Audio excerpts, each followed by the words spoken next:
Emailing, texting, and social networking has become a regular part of daily life for most of us. Facebook, Twitter, LinkedIn, Pinterest, MySpace, Google+, and hundreds, if not thousands more social networking sites are out there in the cloud. Facebook alone has over 750 million visitors per month, and as international events have shown us, the influence of the communications exchanged via social networking and other forms of electronic communication have even been the driving force behind political and governmental change around the world.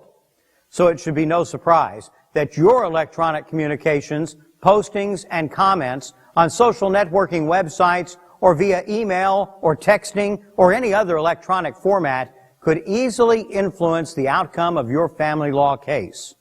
And if you think that hitting the delete button will protect you, think again.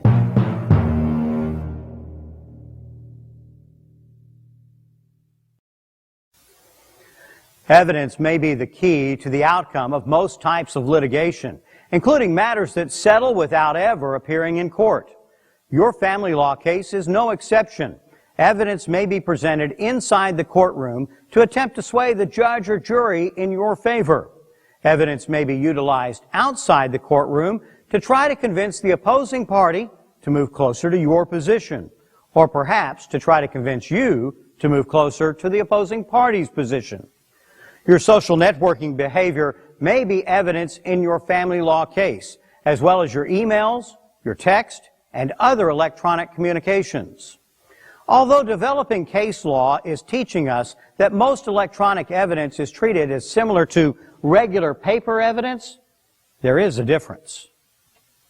Unlike a handwritten letter from which you can usually discern who wrote it, the type of paper it was written on, and the color of ink used, an email has all kinds of hidden information indicating the date the email was created and revisions that were made to the email, as well as how many revisions were made, the location from which the email was sent, and whether the email itself or any part of it was subsequently deleted or changed. This information is often referred to as metadata, which means data about data, or content about content. This is also true for most other types of electronic communication. Sure, it's complicated, but experts can easily locate metadata, and metadata may be evidence in your family law case. In fact, these experts, who are often referred to as computer forensic experts, can locate just about anything that is or ever was on your computer, cell phone, or other electronic device. Now that you understand that your electronic communications and social networking behavior, which can be easily located by a qualified expert, may be evidence in your family law case, you might be thinking about using the delete button or making some changes to your social networking post, perhaps removing photographs you've posted or deleting an email that you sent. Do not remove or change your existing social networking post, electronic communications, emails, photographs, messages, tweets, or text. Hands off that keyboard. Seriously, if you're a party in a pending family law case or you have reason to anticipate that there may be a case, then removing, revising, or changing your existing social networking post or other communications may constitute destruction of evidence. Destruction of evidence is a crime. It can result in financial penalties or even jail time. Jail time, fines, and sanctions notwithstanding, if the court finds that you have destroyed evidence, not only does the court have the right to infer that the evidence you destroyed was just as bad as the opposing party says it was, the court will also likely forever lose trust in your truthfulness and credibility as a witness, parent, and party to the lawsuit, a potentially devastating result for your family law case. And don't think that by hitting the delete button, no one will ever know it was there, along with all the metadata that was left behind. With few exceptions, nothing you post on a social networking site is ever really deleted. There will always be records. For example, the Library of Congress keeps every tweet made by every person that has ever tweeted on Twitter, deleted or not. Seriously, I saw it on the internet. An expert in forensic computer examination can easily find deleted items, as well as other activities on your computer, cell phone, or other electronic device. By attempting to cure the problem through deletion, you may only make matters worse. And if you're thinking about using a computer forensic examiner to assist you in your family law case, make sure that he or she is properly licensed as required by the laws of the state of Texas. Forensic computer examinations performed by a person without the statutorily required license may result in the imposition of monetary fines. So talk to your lawyer before you let anyone examine a computer, cell phone, or electronic device on your behalf. And never even consider destroying your computer, cell phone, or other electronic device. This is the most heinous type of destruction of evidence, and any such action will subject you to strict penalties and sanctions. If you're concerned about how something you may have already communicated electronically may affect your family law case, your attorney may be able to assist you in reducing any potential negative effects through legal and productive means. And if you have any questions about appropriate social networking and electronic communications, always ask your attorney before hitting send or post or any other button that transmits an electronic communication. Remember, what happens in Vegas may stay in Vegas, but what happens on Facebook does not stay on Facebook and may end up in the courtroom. And this applies to all of your social networking and electronic communications.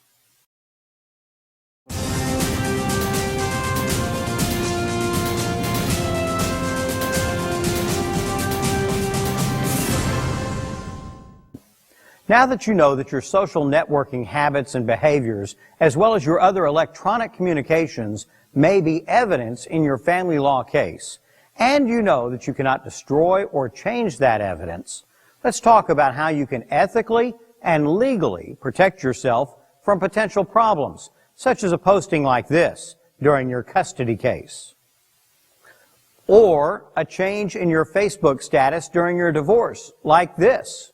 It's never a good idea to list your relationship status as single when you are in the middle of a divorce. The first step in protecting yourself and your electronic communications is to be certain that your computer, cell phone, or other electronic device is password protected, so that no one other than you may ever sign on to your electronic device, thereby having access to your personal information and communications. You can insulate yourself further by making sure that your social networking sites, email, and your electronic device are also protected with passwords that have never been shared with another person, especially the person who is on the opposing side of your family law case. It is common in many relationships to share passwords with your significant other, or to leave yourself a written reminder of your password in a location where anyone could see it. Now that you're involved in litigation, it is imperative that any of your passwords that may have otherwise been known to anyone else be changed immediately. And all your passwords should be changed to passwords that are random, rather than what might be expected. Don't use your birthday, anniversary, pet's name, or other obvious passwords. Use passwords that require memorization, such as random numbers and letters that no other person could ever guess or figure out. You also need to make sure to remove any obvious reminders of what your passwords are. Now that you've changed your password and made sure it's safe and secure, let's talk about your social networking behaviors and what you can do to protect yourself and your family law case from the potential damages of negative social networking evidence. The easiest solution is to cease your social networking activities during your family law litigation. Just sign off for a while until your family law case is over. But under no circumstances cancel or otherwise eliminate your social networking accounts, as the act of terminating the account could be deemed destruction of evidence. Never destroy evidence. If you can't bring yourself to stop social networking during your family law case, try just monitoring your accounts and watching your Facebook friends without actually getting involved in the conversations. If you do post on a social networking site, be aware that every word you type, Every posting that you like, every group that you join, every photograph that you post may be seen by any person who has the ability to look at your social networking page. This could be your friends, possibly your friends' friends, and even any person who has access to Facebook. Which leads me to the next concern with social networking. Who is able to view your social networking pages? Often you can control who is able to view your social networking pages through your privacy settings. During your family law litigation, it's recommended that the privacy settings on your social networking page be limited only to those persons whom you completely trust, or to no one at all if possible.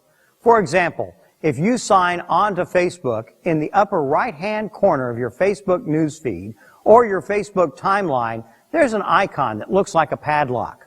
Click on the padlock icon. A window will drop down that provides for privacy shortcuts. In the window, the first line allows the option of selecting who can see my stuff. You will then be provided with the option of limiting who is able to read your post by clicking on who can see my future post. If you select Friends, a window will drop down that allows you to click on the Custom button and customize your privacy settings. The Custom Privacy screen will allow you to customize who can and cannot see your Facebook postings. Most social networking sites have similar options to customize your privacy settings. If you're not sure who should be able to view your social networking pages during your family law litigation, ask your attorney. Another method of limiting access to your Facebook page is to unfriend the opposing party in your case, as well as any other persons who are your Facebook friends whom you believe it would be appropriate to unfriend due to your family law litigation. If you're not sure who you should unfriend, ask your attorney. To unfriend a friend on Facebook, go to your Facebook timeline and click on Friends. A list of your friends, as well as their profile picture, will appear. Next to each friend's name is a box labeled Friends. Click on that box. A window will appear that provides for many options. On the bottom of the list of options is the option to unfriend. Click on that option and the unfriending will be complete. Keep in mind that with most social networking sites, you can never be absolutely sure that your social networking postings are as private as you want them to be. For example, even if you unfriend the opposing party in your case, your Facebook friends that are also the opposing party's Facebook friends will be able to show or share with the opposing party your Facebook information to the extent your Facebook friends have access. Also, your Facebook friends have the ability to post unwanted information on your Facebook timeline and tag you in photographs. You can alleviate this potential problem in part by changing your settings to require that you be given notice if you are tagged in a photograph. Go to the padlock icon that can be used to customize your privacy settings as demonstrated earlier in this presentation. Click on the padlock icon. A window will drop down that provides for privacy shortcuts. In the window, the first line allows the option of selecting who can see my stuff. Just as you can limit who is able to read your post by clicking on who can see my future post, you can also change your settings to allow you to review the things you're tagged in by selecting where can I review all my posts and the things I'm tagged in. And through the same path, you may also change what other people are able to see on your Facebook timeline by selecting what do other people see on my timeline. Again, most social networking sites have similar options to customize your privacy settings. If you're not sure who should be able to view your social networking pages during your family law litigation, ask your attorney. While we're on the topic of your Facebook postings, did you know that you can obtain from Facebook records of all your Facebook activities? It's a simple process. Go to your Facebook timeline. In the upper right-hand corner of your Facebook news feed or your Facebook timeline is a symbol that looks like this. Click on the symbol. Select Account Settings. A screen will appear titled General Account Settings. At the bottom of the General Account Settings screen is an option to download a copy of your Facebook data. Select this option. On the next screen, click on the box that says Start My Archive. You will then be asked to provide your password. Facebook archives are password protected. Provide your password and click on Submit. Within a few hours, you'll be emailed an archive of your Facebook data. During your family law litigation, never obtain the opposing party's Facebook data in this manner without asking your attorney first. Such an act might be a serious, perhaps even illegal, breach of privacy, subjecting you to all of the attendant penalties. And importantly, the judge won't like it. Now let's discuss some other information and advice that should be helpful to your social networking and electronic communication during your family law case. Did you know that if you use your cell phone to post on a social networking site, the posting will show your geographical location at the time of the posting? And this may be true for any electronic device that has an activated GPS system. This problem should be alleviated if you deactivate the location services on your phone or any other device that has GPS. You may also need to change the social networking settings on any device that has GPS. Often when you purchase a new cell phone and any other new electronic devices such as iPads or Android-supported notepads, these new devices are already set to synchronize with your existing social networking sites.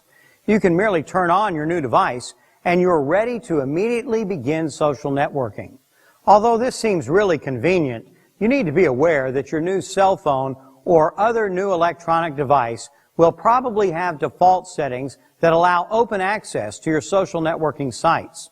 Different settings than the custom settings you have already customized on your existing laptop, desktop computer, phone, or electronic device.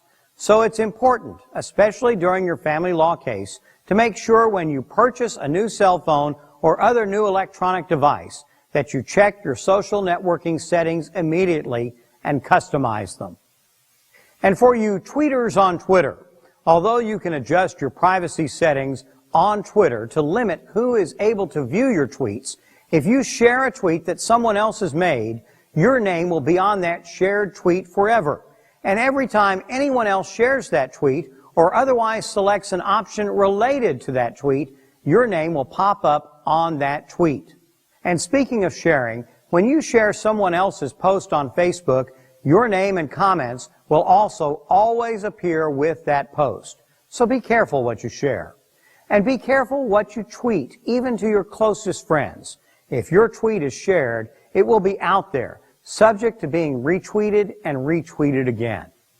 Create a new email for communications between you and your attorney. It's quick and simple, and by doing so, you're separating out emails regarding your family law case from your other emails, thereby reducing the possibility that an important email regarding your family law case might be missed. More importantly, you are also greatly reducing the risk that you may unintentionally share a privileged communication between yourself and your attorney by hitting Reply All or any other accidental keystroke. Never CC or copy emails between yourself and your attorney to anyone other than your attorneys and their staff. By doing so, you may waive the attorney-client privilege as it applies to that email. If you can afford it, buy a new computer, laptop, iPad, or other type of notebook, rather than using the one you were using prior to the commencement of your family law case. If you use a new device that no one else, especially the opposing party in your case, has had access to, you can be certain that no one has accessed or otherwise hacked your old device by installing keystroke software. However, do not destroy or sell your old device, as it may contain evidence in your family law case. Remember, you are not legally allowed to destroy evidence. The purpose of purchasing a new electronic device is not to hide or destroy evidence, but rather to be certain that no one has installed tracking software which may allow them to see your private communications. Finally, never communicate about your family law case or anything related to your family law case via social networking. Don't communicate about the facts of your family law case. Don't communicate negatively about the opposing party. Don't communicate about when you have court and if you have been to court. And don't communicate about what happened. Don't communicate about mediation, settlement meetings, or collaborative meetings. And if you've been to such a meeting, don't communicate about what happened. Basically, don't communicate about any facts or anything at all that might be relevant to your family law case. If you must post, stick to pictures of your pets, unless they're a subject of your family law litigation as well, in which case, don't communicate about them either.